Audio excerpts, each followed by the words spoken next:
Hi guys! Today I've brought you guys a really awesome story. So basically, the heroine of this story transfers to a new school because of some reason from her old school. But when she gets here, she realizes something weird. Her whole class is filled with only boys. There's not even a single girl there. And on top of that, it looks like only the most troublesome students are put into this class. So what all happens to our heroine after getting stuck there?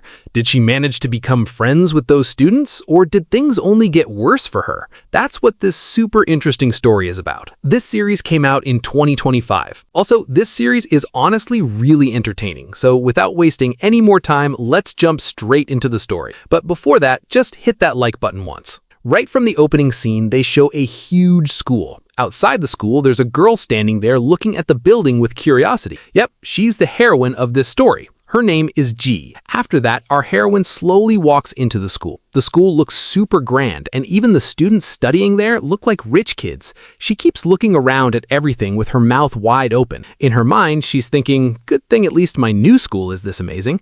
Actually, before this, our heroine got into some kind of trouble at her old school and transferred here, thinking, from now on, I'm going to restart my life from scratch. This is also her first day at the school. She comes in determined not to create any problems anymore and just study properly from now on. But the problem is she doesn't know where her classroom is, so she decides to ask the receptionist. As she walks into the building, everything inside looks really nice. Then she asks a student there, "Where's section D classroom? I just joined there." The student suddenly gives her a weird look. Even the heroine doesn't understand why. Then the student says, "Oh, that classroom? Go to the backside," and sends her in a certain direction. So our heroine walks that way while mumbling to herself, "What's wrong with these people? I just asked where section D was." But when she gets there, she's completely shocked. The building there looks ancient, like some old ruined place. Everything around is old, broken, and falling apart. Seeing that, the heroine gets scared and thinks, what the heck? The outside looked so grand, but why is only section D like this? Still, she tries to encourage herself, thinking maybe the inside will be better, and walks in. But it's even worse inside. Everything is broken and scattered everywhere. She sadly thinks, looks like life just won't let me live peacefully. Then, outside the classroom she's supposed to go to, there's a bunch of boys fighting. She decides to ask them about the classroom. Just then, a guy walks in. Yep, he's the hero of this story. The heroine asks him, "Is this section D classroom?" But he replies, "Section D? That's somewhere far away. This isn't it." She gets confused and says, "But the receptionist told me to come this way." Hearing that, he suddenly gets angry and says, "They told you to come here? Just leave this place right now. Even we don't know what we might do otherwise." Then he scolds her badly. The heroine gets really annoyed and thinks, this guy looks like such a dummy piece, but look at the way he talks. She keeps cursing him in her mind while walking away. After that, she enters the new building again. Looking at that place, she thinks, okay, maybe this is where I'm supposed to be, and walks into a classroom and sits down. Then a girl enters the classroom. She looks like the class leader. She asks the heroine, "Are you new to this classroom? Can I see your ID?" The heroine shows her ID card. The moment the girl sees it, she gets shocked and says, "Wait, you're from section D? This is a different classroom." Hearing that, the heroine feels super embarrassed and angry. In her mind, she's like, that idiot tricked me after I finally found the correct classroom. Just wait, I'll deal with him. Since class time is already starting, she quickly runs to her actual classroom. But by the time she reaches there, the teacher has already arrived. And the biggest shock is that the entire classroom is filled only with boys. There's not even a single girl there. It really looks like a classroom filled with all the worst troublemakers.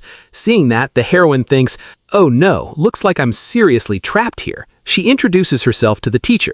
Then the teacher tells everyone she's the new girl joining your class. Everyone introduce yourselves to her. Looks like the leader of this classroom is our hero. He stands up and immediately asks her a weird question like, "Are you a virgin?"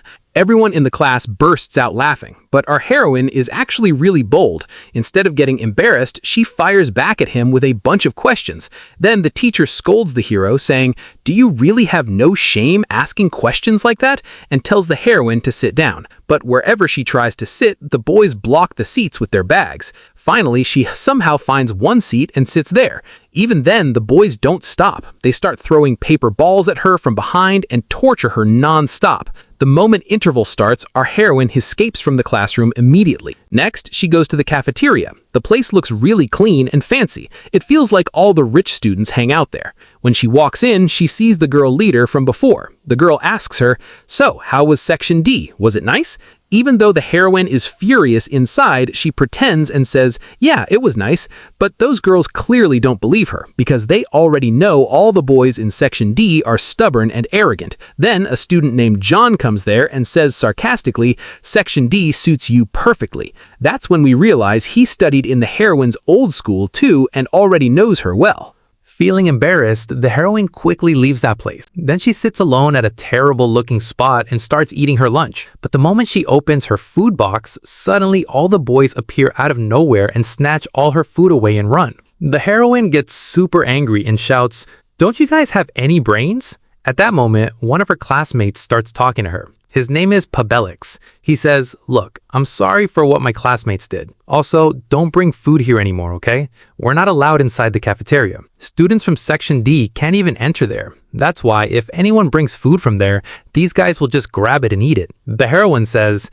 "Good thing you at least told me now."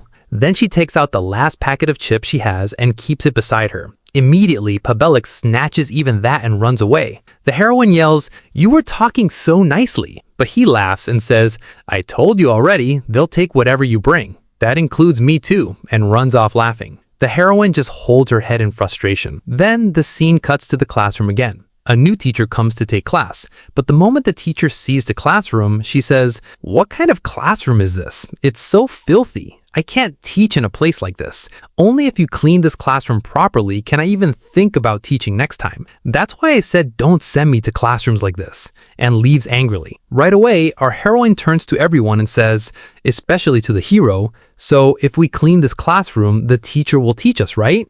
But the boys just walk out of the room, lock her inside, and from outside, they mock her saying, "Didn't you say we should clean it? Then clean it all by yourself." The heroine has no idea what to do. She complains, "I only said it for your own good." Then she looks around and realizes the place is seriously filthy. So she slowly starts looking through all the things there. Then the scene cuts again, and now it's nighttime. Our heroine returns home. Right now, she's staying at her aunt's house. Her aunt is actually really rich. The moment she sees the heroine, she warmly welcomes her and serves food. Then her aunt asks, "So how was your first day in the new class? Did you get along with everyone?" Even after going through all that torture, the heroine hides everything and says, "Yeah, the classroom was nice. This time there won't be any problem. I already caused you enough trouble before." But her aunt tells her, "Listen, none of that matters. Just don't forget your promise. You need to study well here and graduate properly, okay?" Then the scene cuts to the next day. Our heroine comes back to the classroom again. She doesn't really have any other choice. Then the hero gives her a paper. The heroine asks, "What's this?" He replies, "Since we're not allowed in the cafeteria, you have to buy food for all of us." Shocked, the heroine says, "Am I your servant?" The hero threatens her, saying, "If you want to survive in this classroom, you have to do whatever we say. If you don't obey us, you know what will happen." But our heroine is also super stubborn. She throws the paper away and says, "What exactly can you even do to me?" The hero gets angry and is about to fight her, but right then the teacher answers the classroom. So everyone immediately goes silent and sits down. Then after class ends, everyone walks outside. At that moment, a new student arrives. His name is Yuri. His hair is dyed in flashy colors, and he's actually the hero's close friend. Let's just call him the hero's best friend. Looks like Yuri just came back from Japan for vacation, and he brings lots of snacks with him. All the students run to hug him. He gives snacks to everyone, then suddenly notices our heroine. The moment he sees her, he gets really angry. He walks straight towards her, stares at her intensely, and leaves. The heroine gets confused and thinks, "Is this guy crazy or something?" Then Pabelix tells her, his name is Yuri. He just came back from Japan for vacation. And also, Yuri and the hero are really close friends. At the same time, Yuri asks the hero, "What's going on? Why is there a girl in our classroom? Who let her in here?" The hero replies, "Yeah, I don't like it either. I tried many times to get rid of her, but she's really stubborn. Don't worry, we'll chase her out soon." Then they start making plans against her. The next day, our heroine gets ready to leave for school from home. On the way, she meets her cousin. They sit together and eat breakfast. Her cousin asks, "So, how are classes going?" The heroine replies, "Yeah, they're going fine. By the way, you studied in this school before too, right? What's with that Section D class?" Her cousin says, "Oh, that section, Section D was specially created for troublemakers. Students who cause too much trouble, don't listen to teachers, or don't study properly are all put there. And if you want to transfer out of that section, you can't create any problems. You have to get good marks in everything and behave like a perfect student. Only then they'll move you to another section." After hearing all that, our heroine heads to school again. On the way, she meets one of her classmates. He's busy smashing and breaking random things around. Then he notices her and says, "Hey, aren't you my classmate?" and introduces himself to her. The heroine decides to walk with him to class. While walking, he introduces himself saying, "My name is Sai." Then the heroine asks, "Why is only our Section D not allowed inside the cafeteria?" When the heroine asks why they're not allowed to go anywhere else, this guy finally starts telling her the truth. But before that, he says, "First, promise me something. You have to buy me food from the cafeteria." The heroine agrees and says, "Fine, I'll buy it for you." Only after getting that promise does he start explaining. He says, "A long time before you joined this class, there was another girl studying here. Her name was Ella. She and the hero fell in love and started dating. But after some time, she stopped liking Section D. Since she had a lot of connections with the school administration, she managed to transfer to another section with their help. Because of that, the hero missed her a lot. Then one day, the hero saw her in the cafeteria kissing another guy. So basically, she cheated on him. The moment he found out, the hero beat that guy up so badly that the whole cafeteria turned into chaos. Because of that incident, the principal punished all of them. They were forced to stay only in that old building, and they were banned from entering the cafeteria. A bunch of strict rules were created for Section D after that. After explaining everything, both of them return to the classroom. For our heroine, the day goes just like every other day. But this time, things get even worse. After class ends, she tries to stand up and leave, but she can't get up. When she looks down, she realizes someone glued her chair using super glue. She's completely stuck to the chair. Seeing that, the hero and his friends start laughing and teasing her. "Look at her, she's trapped now. What's she gonna do?" They enjoy making fun of her and leave. Everyone else leaves too. Finally, only Pablix and Sai are left. The heroine calls out to Sai saying, "Hey, idiot, you were with me all this time. I even bought you food. Did you forget all that? Aren't you gonna help me?" Sai replies, "Fine, you did help me before, so I'll help you today." Then both of them help the heroine get unstuck. But while getting free, her shirt gets torn. The heroine feels extremely embarrassed. Even then, Pablix removes his jacket and gives it to her. The heroine wears it and walks home angrily. While walking, she sees the hero and his friend happily laughing inside their car. Furious, she takes off the jacket and throws it right at the hero's face. Then she yells, "What gives you this much confidence? Do you think I'll get scared and leave this place just because you people do stuff like this?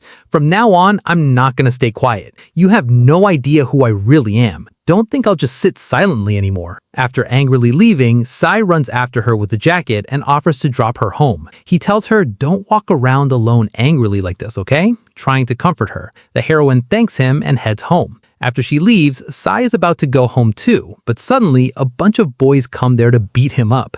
They're probably the same guys he fought with earlier that morning. Then the scene cuts to the heroine's house. There, we see Iris, the boy studying in her school. Looks like he's also her cousin, specifically her older cousin's younger brother. But he clearly doesn't like the heroine staying in their house. Seeing his attitude, the older brother scolds him, saying, "Hey, why are you showing attitude to her? She's your cousin, isn't she? From tomorrow onward, you're taking her to school in your car, got it?" Hearing that makes Iris really angry, but since he can't go against his brother, he quietly agrees. The next day, the heroine quickly gets into the car. Iris is already irritated seeing her and drives angrily to school. After reaching class, the hero once again starts planning ways to get rid of her. He gives her a paper with a list on it and says, "You have to buy everything written on here." He even gives her money. But the heroine throws the list away and says, "Who do you think you are? You can't control me. I have my own friends. I'll only buy food for them." And she walks away angrily. But surprisingly, when she returns, she actually brings all the food exactly like the hero asked. Seeing that, even the hero gets a little happy for a second. Then Pablitz invites her, saying, "Why are you standing there? Sit with us and eat." So the heroine sits and eats with them. But Yuri doesn't like this at all.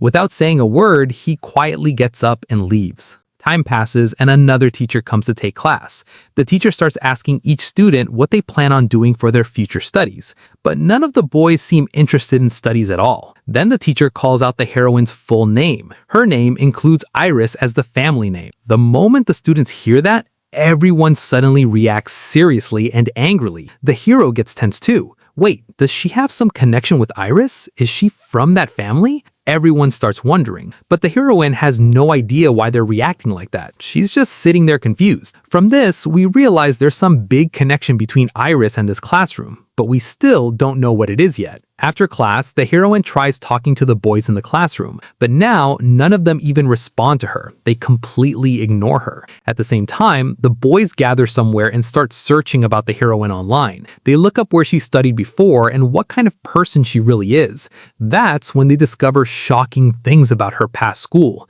Apparently, she caused a lot of trouble there. One rumor even says that when a boy messed with her, she stabbed him in the neck with a pencil. They describe her like some terrifying monster. The boys get shocked hearing all this. Then another guy runs in saying, "I found out more about her. Her father disappeared a long time ago and nobody knows where he is. Her mother left her when she was little, married another man, and started a happy new life. After that, the heroine was raised by her grandmother, and now she's staying at her aunt's house because she transferred to this new school." Then one of them says suspiciously, "I think Iris is the one who sent her into our classroom to spy on us and see what we're doing." Later, it's cleaning time for the classroom again. As usual, they lock the heroine inside alone and leave. The heroine angrily shouts, "You guys are only good at making fun of people, but none of you will clean properly?" While she's cleaning, the hero purposely comes in and throws all the trash around again. Seeing that makes the heroine furious. She grabs trash herself and throws it around too while yelling,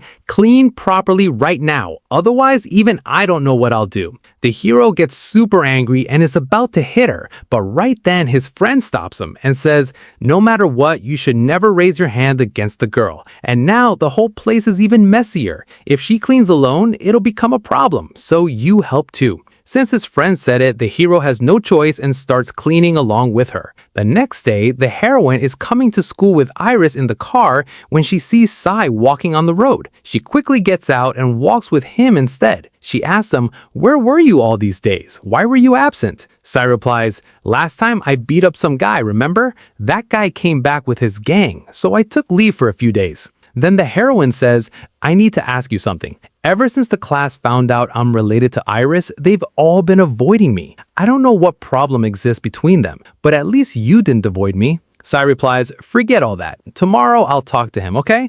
Then both of them walk to class together. Later that night, there's some kind of event happening. It's actually the selection process to choose the class leader. They gather on top of a building where the selection happened. In this class, leadership isn't decided by voting. Whoever wants to become leader has to fight the current leader. If they win, the current leader must step down. And the current leader is obviously our hero. So another classmate steps forward to fight him. But the hero is insanely strong. He beats the guy brutally. The other student fights back too, but in the end, the hero wins again. So once again, the hero remains the class leader. Everyone lifts him up and celebrates wildly, but the heroine is the only one helping the injured boy and taking care of him. The next day, the heroine brings food only for Sai and the injured boy. Seeing that, the hero and his friend get slightly irritated. They think she's slowly becoming close with everyone in the class. This isn't good. Then another classmate announces that the next period is PE class.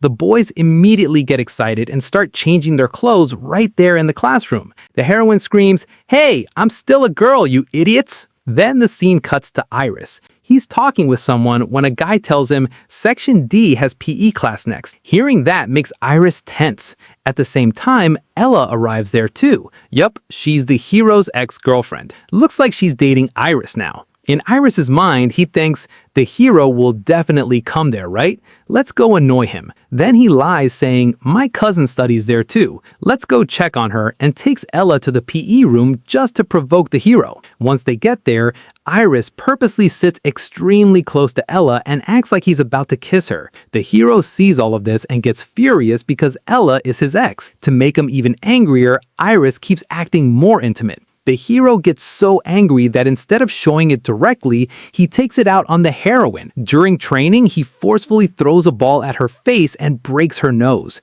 She falls down immediately, bleeding badly. Nobody expected that, even the hero's friend. Even the hero himself gets shocked and thinks, oh no, what have I done? He wants to go check on her, but Iris reaches her first and starts asking if she's okay. So the hero just stands there helplessly. Then the scene cuts again. The heroine is resting at home with a bandaged nose. Since she got injured badly, she took leave for 2 days. She's filled with anger and sadness. Her aunt brings her food and the heroine says, I've decided not to go back to that school anymore. Her aunt asks, what are you saying? The heroine replies, I can't handle things there. I don't think that place suits me. But her aunt advises her, listen, you should never give up your dreams because of someone else. If someone troubles you, stand against them bravely. You don't have to fight physically. Just standing your ground is enough. The heroine listens carefully to her aunt's advice. Later, she goes outside to buy medicine. While returning, her classmates suddenly show up and say, come with us, we need to take you somewhere. The heroine immediately says, no way, I'm not coming with you guys, and tries to walk away, but then she accidentally bumps into the hero.